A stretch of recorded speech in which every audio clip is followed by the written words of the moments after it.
And we'll get to that Air Force story in a minute, but first some overnight news. One person here in Albuquerque out of his home right now after it caught fire early this morning. This happened about 3 o'clock at his home near Gibson and San Pedro in the southeast part of Albuquerque. Firefighters got the fire out pretty quickly, but not before it did damage the home. They think that some extra wood near a wood-burning stove in the living room caught fire because it was too close to that stove. The man who lives there is okay, but he will have to find another place to stay for now. Well, the developing story that we first brought you as breaking news yesterday. Later today, we could learn more about an Air Force security police officer who got shot with his own gun early yesterday morning. The military is still not saying who this officer is, but we know he's 31 years old and is a tech sergeant at Kirtland Air Force Base. Investigators say he was off base patrolling the Maxwell housing area here off of Gibson when that officer says he saw 4 suspicious people. They asked if he needed backup. He indicated that he'd be fine. He'd advised if he needed backup, and within a few seconds he advised that he'd been shot.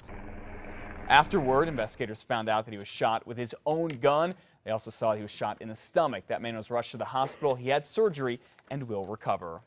And in Carnuel, Bernalillo County Sheriff's deputies are still trying to learn more about a shooting early yesterday morning. They say about 5 o'clock, a man who'd been shot twice knocked on the door of this home on Night Lane, asking the people inside to call 911. They don't know where this man was when he got shot, and they're waiting to talk with him to learn more. As police continue to search for the men who shot a family store clerk, we are getting a first-hand look at the robbery from inside the store. Police have released new surveillance video from the store. Watch this.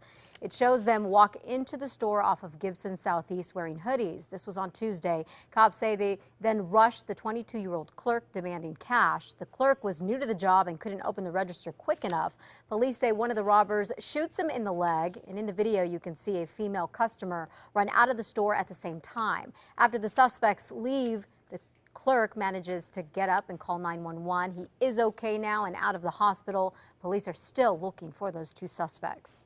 The woman who killed a man on a bike here in Albuquerque earlier this year should find out how long she's going to spend in jail in just a few hours now. Carol Spinarich pled no contest to careless driving earlier this year. She says the sun was in her eyes when she hit and killed Scott Lane near Osuna and Academy Parkway back in January. However, people who saw that crash say Spinarich ran a red light. She could spend 90 days in jail and get a $300 fine, but bikers say that is not enough. It's a careless driving citation, and the penalty is the same no matter what the outcome, so that a fender bender due to careless driving is the same penalty options as, in this case, the death of another road user. The next year, cycling advocates plan to ask the state legislature to change the laws on this and increase the punishment for people who kill riders. Well, a lot of people in a small town in northern New Mexico are upset this morning because of what police are calling a drunk driving crash involving the town's fill-in mayor. This is going on in Springer. It's between Raton and Las Vegas. It involves this man here, Michael Finkbone. He works for Springer and a state prison there, plus he's a town trustee and a fill-in mayor. State police say he's also a drunk driver. They say Finkbone admitted he was drinking before he crashed his city-owned car into a gate at the town's recreation center this weekend. They asked us to look into this, partly because he is a city employee of Springer and, other reasons, obviously. We asked Michael Finkbone about what happened. He sent us a statement apologizing and saying he'd pay for any damage he caused. Elizabeth? A man is waking up in jail accused of starting one of the wildfires in southern Colorado. Deputies are not saying much about the man right now, other than he could face charges later today. They say he could be responsible for starting the Rotecap fire. The fire has charred about 400 acres. It is now 70% contained. Families from 30 homes had to evacuate, but they are now back in their homes.